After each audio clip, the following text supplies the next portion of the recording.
ওই ইয়াসুস মাজুস তারা বলে যে ভাই এই তো নিয়েছি, সন্ধ্যা লেগে যায়, তখন আগামী কালকে আসে ঠুক করে কাটিয়ে বাড়ি ফিরে পড়বো। বলে বাপজি চলে যায়। সকালবেলা এসে দেখে যতটা কেটেছিল ততটা আবার পূরণ হয়ে গেছে। বলুন আলহামদুলিল্লাহ। এটা কিয়ামতের বেশ কিছুদিন আগে পর্যন্ত এরা করবে, এরা বেরিয়ে আসবে। এ যুলকারনাইন ইনিও বাপজি গোটা পৃথিবী শাসন করেছিলেন। 2 নাম্বার ইমানদার আরেকটা বাদশাহ, তার নাম বাপজি কোরআনে এসেছে সুলাইমান আলাইহিস সালাম। গোটা পৃথিবীর তিনি বাপজি উনি বাদশাহ হয়েছিলেন। কিতাবে লিখেছেন নবী সুলাইমান আলাইহিস সালাম উনি এত বড় বাদশাহ হলেন বাপজি, আল্লাহ রাব্বুল আলামিন বলেন আমি পৃথিবীতে দুটো নবীকে সারা পৃথিবীর মাখলুকাতের ভাষা বুঝার তৌফিক দিয়েছিলাম। বলুন সুবহানাল্লাহ। তার মধ্যে বাপজি 1 নম্বর দুনিয়াতে আসা অনুযায়ী এ নবী সুলাইমান। উনি গোটা পৃথিবীর মাখলুকাতের কথা বুঝতে পারতেন। এমনকি বাপজি আল্লাহ এটা বলে যে আমি সুলাইমানকে আমার বাতাস আমি তাবে করে দিয়েছিলাম। নবী সুলাইমানকে আমার জিন আমি তার তাবে করে দিয়েছিলাম। এক কথায় পৃথিবীর অনেক মাখলুকাত সুলাইমানের আমি তাবেদারি করার জন্য পাঠিয়েছিলাম তাদেরকে। ওনার কথা শুনতেন সুলাইমান নবী। দ্বিতীয় আরেকটা নবী সারা পৃথিবীর মাখলুকাতের কথা বুঝতে পারতেন। তিনি ছিলেন আপনার আমার নবী জনাবে মুহাম্মদ রাসূলুল্লাহ সাল্লাল্লাহু আলাইহি ওয়াসাল্লাম। আল্লাহ রাসূল পেটে পাথর বেঁধে নবী রাস্তা দিয়ে হাঁটছে। একজন সাহাবা বলেন আমি রাসূলের সাথে ছিলাম।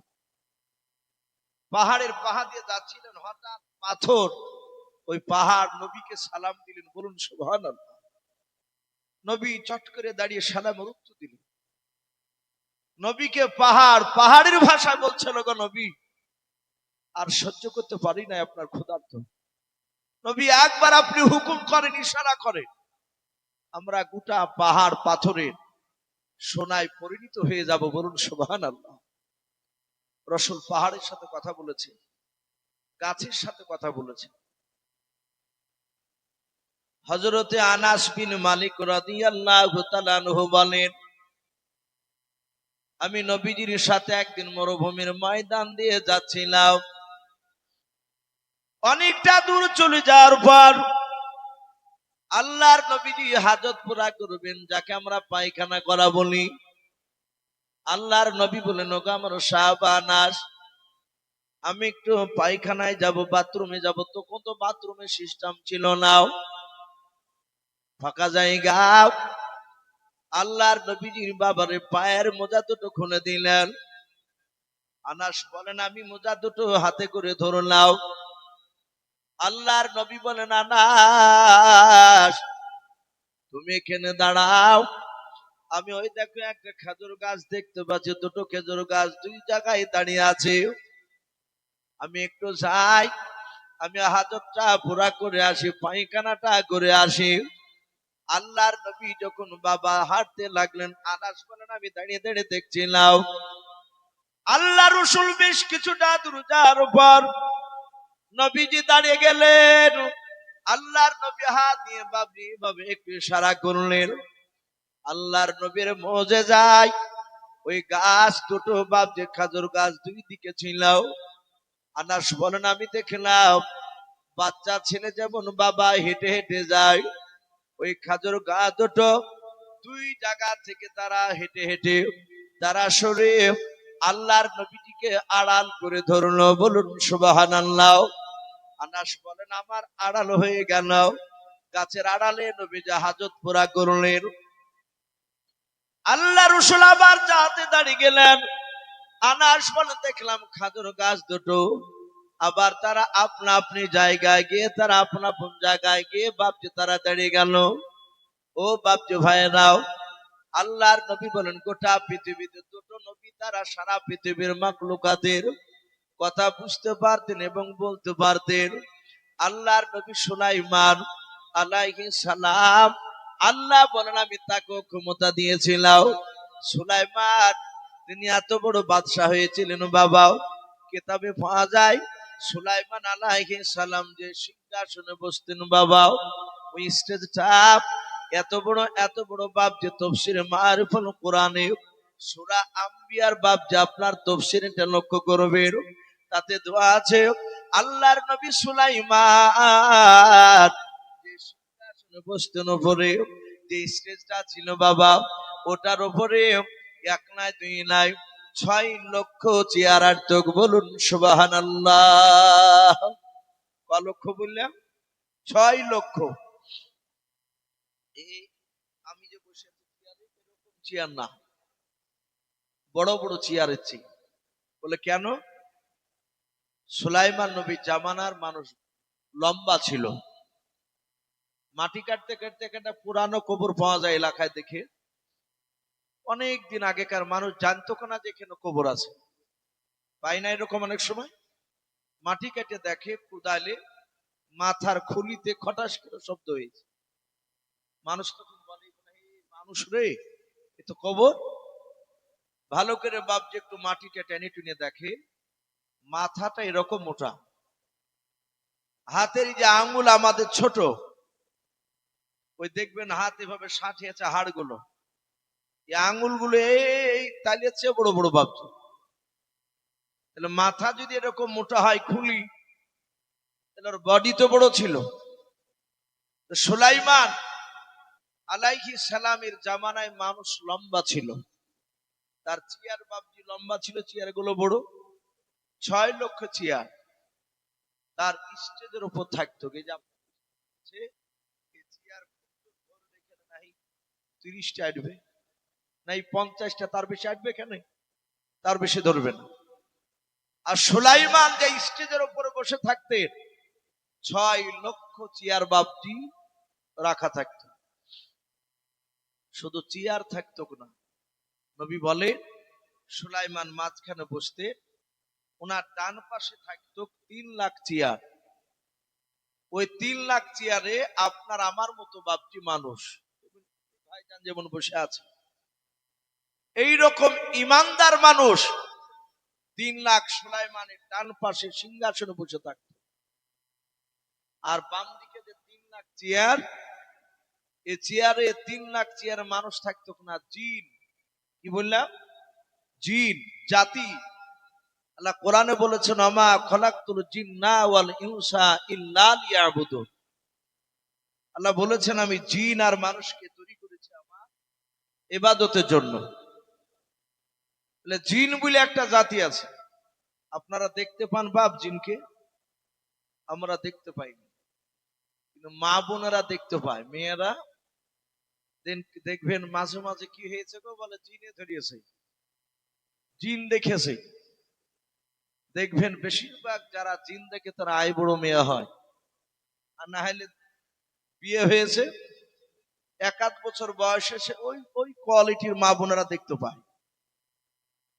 খোঁজ নিয়ে দেখবেন ওই জিনে ধরেছে বলে তার স্বামীকে তার বাড়ির লোককে বাহাত্তারা করে দেয়, দিয়ে 8-9 মাস পর শুনতে পাওয়া যায় যে তার গোপনে ভালোবাসা ছিল।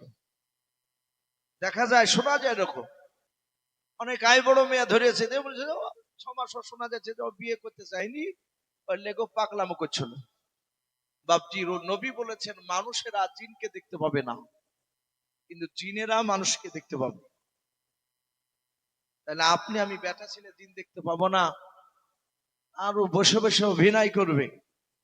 আমাদের পাড়াতে একটা মেয়ে বাপজি ওই মাঝে মাঝে জিনের ভদ তোলা বলে না, ভদ আগরবাতি টাগরবাতি জ্বালিয়ে দিয়ে ভদ তুলতো।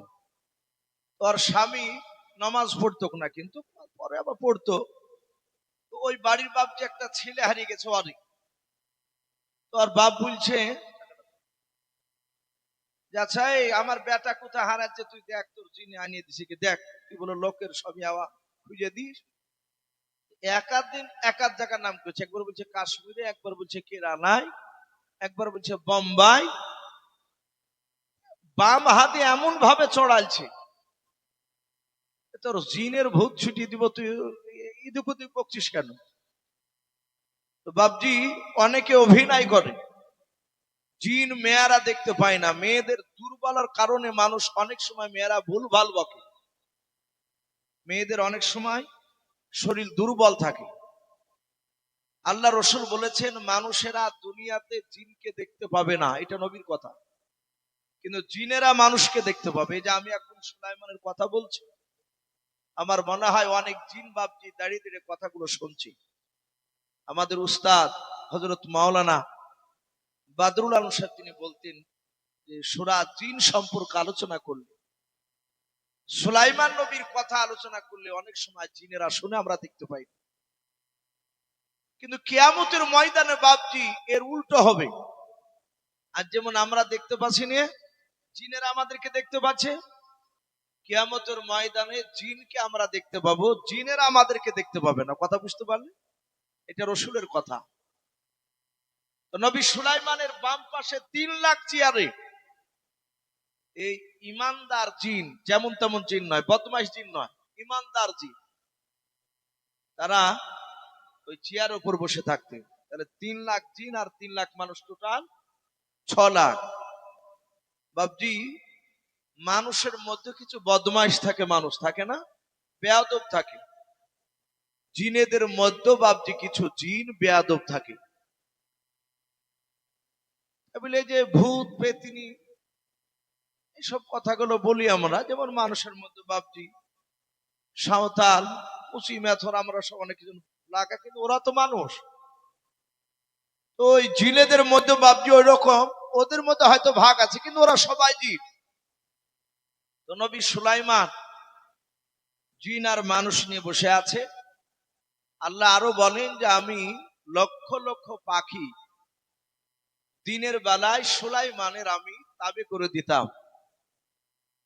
সূর্যের তাপ লাগতো নবী সুলাইমানের সৈন্যদেরকে। সিংহাসনের ওপরে তো অতটা বাবজি ছাদ করা তো হতো না, ফাঁকা জায়গা সিংহাসন থাকতো। সূর্যের তাপ লাগবে বলে হাজার হাজার লক্ষ লক্ষ পাখিরা সিংহাসনের উপরে তারা উড়তো ডানা বেলি, সূর্যের তাপ যেন না লাগে। পাখিগুলো নবী সুলাইমানের তাবে ছিল। বলুন সুবহানাল্লাহ। নবী সুলাইমান এভাবে সিংহাসনে বসে আছে। বসে থাকতে থাকতে হঠাৎ করে তিনি সফর করতে যাবেন, ভ্রমণ করতে যাবেন। ভ্রমণ করা, সফর করা, এটা হচ্ছে নবীদের সুন্নাত। বাবজি দেশ বিদেশে আপনি দেশ থেকে বাইরে ঘুরতে গেলে আল্লাহর অনেক কিছু নিদর্শন আছে, যেগুলো দেখলে আল্লাহর ওয়াহদানিয়াত তারা বিশ্বাস করবে যে হ্যাঁ আল্লাহ আছে।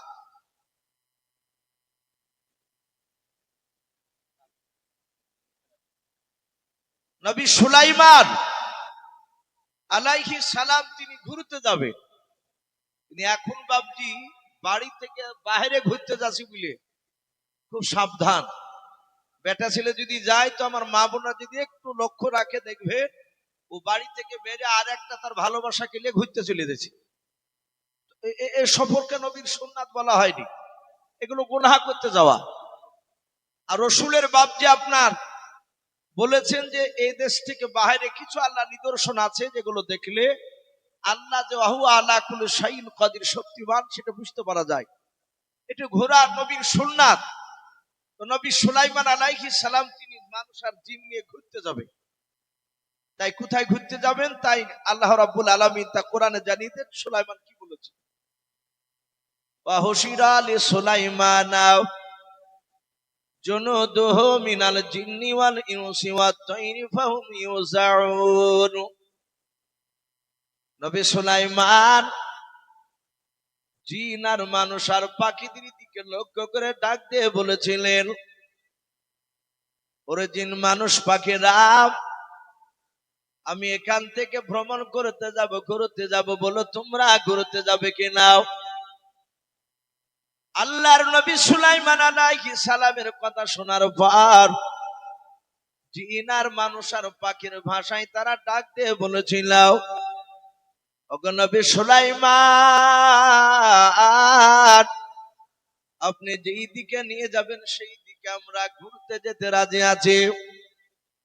নবী সুলাইমান ডাক দিয়ে বাপজি বাতাসকে ইশারা করে বলেছিল, ওরে বাতাস, এখান থেকে আমার সিংহাসন কেন আকাশ পাতে উড়ে নিয়ে চল। আল্লাহর নবী সুলাইমান আলাইহিস সালামের সিংহাসন খানার বাবা বাতাসে আকাশ পথে বাপজি নিয়ে উঠতে শুরু করে দিল। আল্লাহর নবী সুলাইমান অনেকটা দূর বাপজি আপনার আকাশ পথে বাবা ছিলেন। উনি যেখান থেকে বাবা যেই ময়দানে নামবে, কোরআন শরীফে বাপজি তাফসীর মারিফুল কোরআনে পাওয়া যায়। আল্লাহ কোরআনে বলেন, হাত্তা ইদা আতাও আলা ওয়াদিন নামাল। নবী সুলাইমান যেই ময়দানটায় বাপজি নামার ইরাদা করলেন, যেই ময়দানে নেমেছিলেন, কোরআনে পাওয়া যায় ওই ময়দানে কোটি কোটি লক্ষ লক্ষ বাবা কোটি কোটি তারা পিঁপড়ের বাসা ছিল। বলুন সুবহানাল্লাহ। সব পিঁপড়ে মাঠে বাপজি ঘোরাফেরা করছে, হাজার হাজার লক্ষ লক্ষ, প্রায় কয়েক কোটি হবে পিপিলিকা ওই ময়দানে বাপজি ঘোরাফেরা করছিল।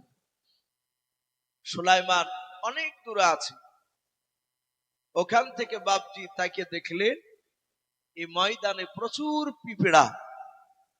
সুলাইমান আলাইহিস সালাম বাতাসকে বলে, এই বাতাস, এই ওই ময়দানে পিঁপড়া দেখতে পাচ্ছিস, ওখানে আমাকে নিয়ে যা, নামাবি। সুলাইমান বলেন, আমি বাতাসকে ইশারা করলাম, বাতাস বলল, হুজুর অসুবিধা নাই, আপনাকে ওখানেই নামিয়ে দেব। হঠাৎ করে নবী সুলাইমান বলেন, আমি দেখে নাও ওই ময়দানে কোটি কোটি পিঁপড়ার মধ্যে থেকে মাত্র একটা পিঁপড়াও। আল্লাহর নবী সুলাইমান আকাশ পথে বাবা ওই সিংহাসন খানা নিয়ে আছে। পিঁপড়াও একবার অপর দিকে আকাশের আর ওই পিঁপড়ার ভাষাতে তার প্রজাদেরকে, তার সাথীদেরকে, ওই লাখ লাখ কোটি কোটি পিঁপড়া আছে তাদের দিকে লক্ষ্য করে কি যেন বললাম। সুলাইমান বলেন, আমি দেখলাম, আমি সিংহাসন নিয়ে আস্তে আস্তে নিচে নামতে লাগলাম, আর দেখলাম যখন মাটিতে নেমে গেলাম, দেখলাম ওই গোটা ময়দানে লাখ লাখ পিঁপড়ার মধ্যে থেকে মাত্র একটা পিঁপড়া জমিনের উপরে দাঁড়িয়ে, বাদ বাকি সব পিঁপড়া হুড় হুড় করে তারা আপন আপন গর্তে চলে গেল। বলুন সুবহানাল্লাহ। সব গর্তে। কটা আছে বুঝলেন? একটা উপরে আছে। পিঁপড়া সুলাইমান আলাইহিস সালাম তিনি নামলেন সিংহাসন, আর সৈন্যরা তো কোনো নামেনি। সুলাইমান নেমে গিয়ে পিঁপড়াটাকে ডান হাত দিয়ে ধরলেন, ধরে হাত দিয়ে তুলে বাম হাতে তালুতে রাখলেন। রাখার পর সুলাইমান পিঁপড়ার ভাষাতে সুলাইমানকে বলছেন, এই সুলাইমান পিঁপড়াকে বলছে পিঁপড়ার ভাষায়, এই পিঁপড়া, এই আমার সিংহাসনের দিকে একবার তাকিয়ে তোর প্রজাদেরকে কি বললি? আর তারা সবাই তোর কথা শুনে হুড় হুড় করে তারা গর্তে চলে গেল। পিঁপড়া বলছে, নবী সুলাইমান, আপনি আমার ভাষায় কথা বলতে পারেন? বলে, আল্লাহ আমাকে ক্ষমতা দিয়েছেন। বলুন সুবহানাল্লাহ। নবী সুলাইমান ডাক দিয়ে বলে, এই পিঁপড়া, এই বল, তোর প্রজাদেরকে এমন কি বললি তারা গর্তে চলে গেল? এখানে ভাবছি পিঁপড়ে রাবি দুই রকমের কথা তুলে ধরেছেন। পিঁপড়া এক নম্বর পিঁপড়া বলেছিল, নবী সুলাইমান, আমি আপনার সিংহাসনের দিকে আমি তাকালাম, নবী সুলাইমান আপনি শুনুন, আমি আপনার সিংহাসনের গতি দেখে বুঝতে পারলাম আপনি ময়দানে নামবেন। বলে, হ্যাঁ। ওগো নবী সুলাইমান, আপনি যেমন বাদশাহ ওই মানুষ আর জিনদের। বলে, হ্যাঁ। পাখিদেরও বাদশাহ আপনি, আমাদেরও নবী বাদশাহ। ওগো নবী সুলাইমান, শুনে নেন, এই ময়দানে যত পিঁপড়া রয়েছে, পিঁপড়ার এদের আমিও রানী, বলুন আলহামদুলিল্লাহ। ওই পিঁপড়াটা বলছে আমি রানী, আমি এদেরকে পরিচালনা করি। এই নবী সুলাইমান, আপনার লক্ষ লক্ষ সৈন্য আছে, আমি বুঝতে পেরেছি। আপনার সৈন্যরা যখন সিংহাসন থেকে নেমে জমিনে চলাফেরা করবে, ওগো নবী সুলাইমান, আমরা একেবারে ক্ষুদ্র প্রাণী, ছোট প্রাণী। আপনার সৈন্যর পাপ আমার প্রজাদের উপরে পড়লে আমরা পাটাস পাটাস করে মারা যাব। ওগো নবী সুলাইমান, আমি যে ওদের রানী বলে, হ্যাঁ আমি যদি ওদের আপনার সৈন্যর পা থেকে যদি আমি তাদেরকে না হেফাজত করতে পারি, না সাবধান করতে পারি, তারা মরে গেলে কিয়ামতের ময়দানে আমি পিঁপড়া, আমাকে জবাব দেওয়া লাগবে, বলুন সুবহানাল্লাহ। একটা পিঁপড়া বলছে। এটা একজন রাবী বলেন, আর একজন রাবী বলেছেন 2 নাম্বার কারণ বাপ যে পিঁপড়া বলেছিল নবী সুলাইমান, আল্লাহ কোরআন পাকে বলেন ইউসাব্বিহু লিল্লাহি মা ফিস সামাওয়াতি ওয়া মা ফিল আরদ। আমার আল্লাহ বলেন, ওরে নবী তুমি বলে দাও, ওগো নবী তুমি বলে দাও, গোটা পৃথিবীর মানুষ জিন যদি তারা আমার ইবাদত যদি না করে, ইউসাব্বিহু লিল্লাহি মা ফিস সামাওয়াতি ওয়া মা ফিল আরদ। আমার আল্লাহ বলেন আসমান জমিনের ভিতরে যত কিছু মাখলুকাত রয়েছে, এরা সবাই আমার তাসবিহ পাঠ করে, বলুন সুবহানাল্লাহ। ওই পিঁপড়ার রানী বলেছিল নবী সুলাইমান, আমরা সবাই মিলে তাসবিহ পাঠ করেছিলাম, বলে হ্যাঁ ওগো নবী সুলাইমান, আমরা সবাই মিলে জিকির করেছিলাম, শুধু আমি আপনার সিংহাসন খানা আমি দেখতে পেয়েছি। ওগো নবী, এত বড় সিংহাসন খানা পৃথিবীর আর কোন মানুষের নাই।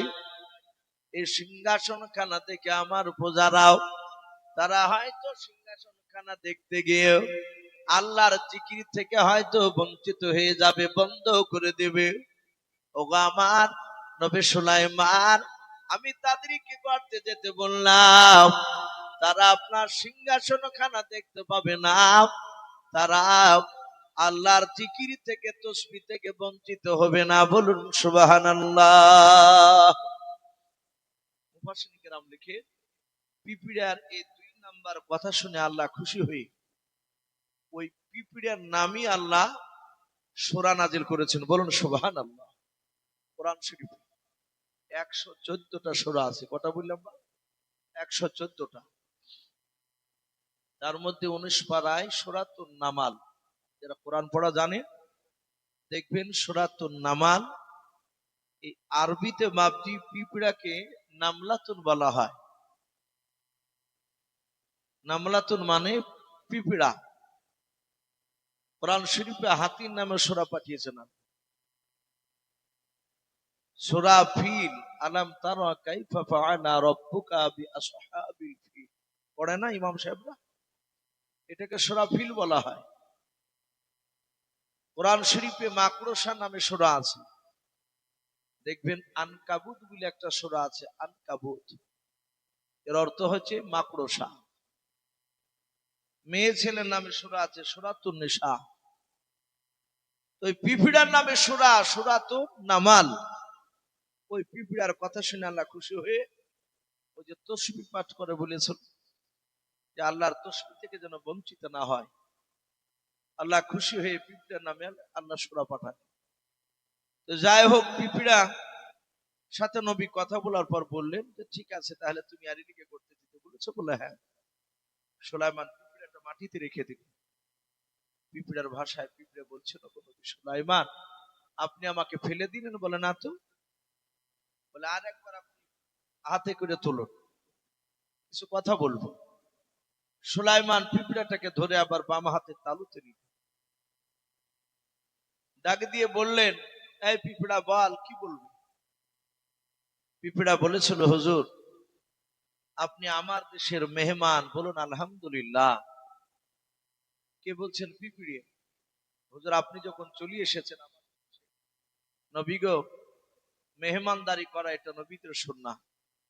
আমি আপনাকে দাওয়াত দিব, মেহমানদারি আপনাকে করতে হবে। কাকে দাওয়াত দিচ্ছে বাপ, একটু জোরে বলে? নবী সুলাইমানকে পিঁপড়া। সুলাইমান আলাইহিস সালাম পিঁপড়ার দাওয়াত শুনে ফাতাবাসসামা যাহিকা মিন কাউলিহা। কোরআন শরীফে এসেছে, সুলাইমান আলাইহিস সালাম পিঁপড়ার দাওয়াত দেওয়া শুনে ফিরিক করে হাসলেন। এমন করে হাসলেন যে তার সামনেকার এই সাইডকার জাহিক দাঁতগুলো বাপজি বেড়ে গেল। আরবিতে 32টা দাঁতের বাপজি নাম আছে। আমরা প্রায় মানুষ সামনেকার যে বড় বড় দাঁত দুটি, ওটা অনেকে আমরা হাড়িয়া দাঁত বলি, কুদাল দাঁত বলি, বলিনি?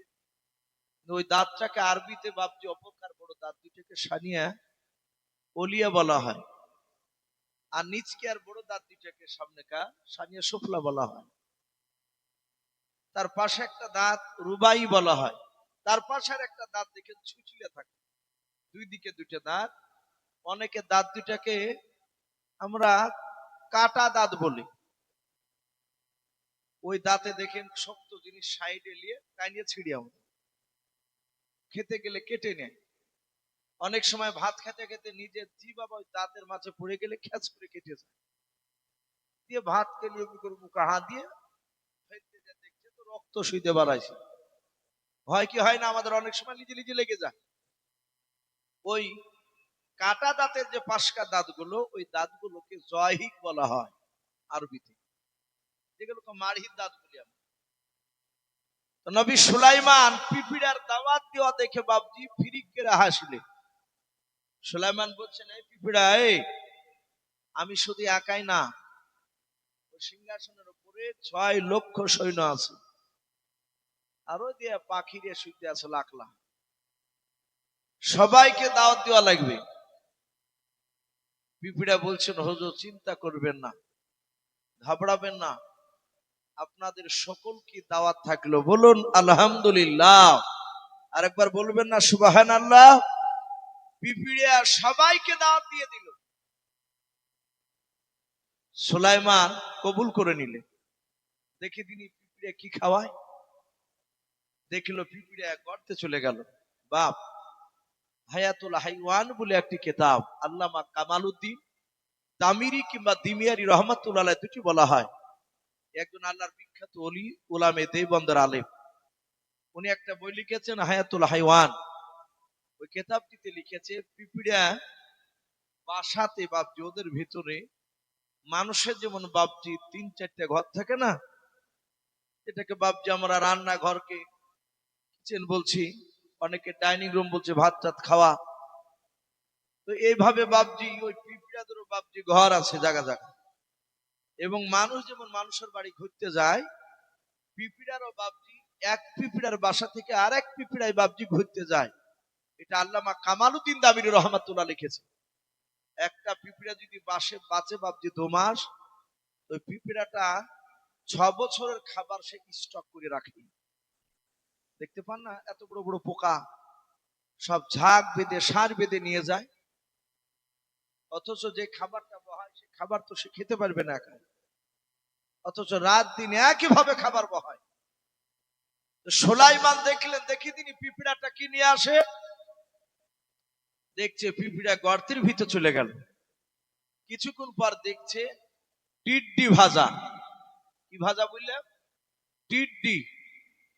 আপনারা অনেকেই জানেন না যে টিড্ডি কাকে বলা হয়।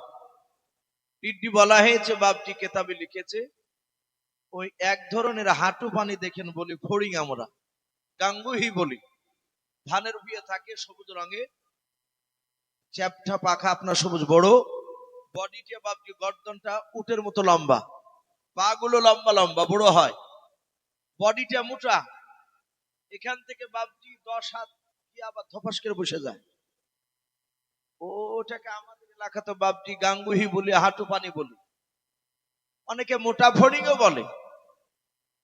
এই ধরনের বাপজি টিট্টি বলা হয়েছে।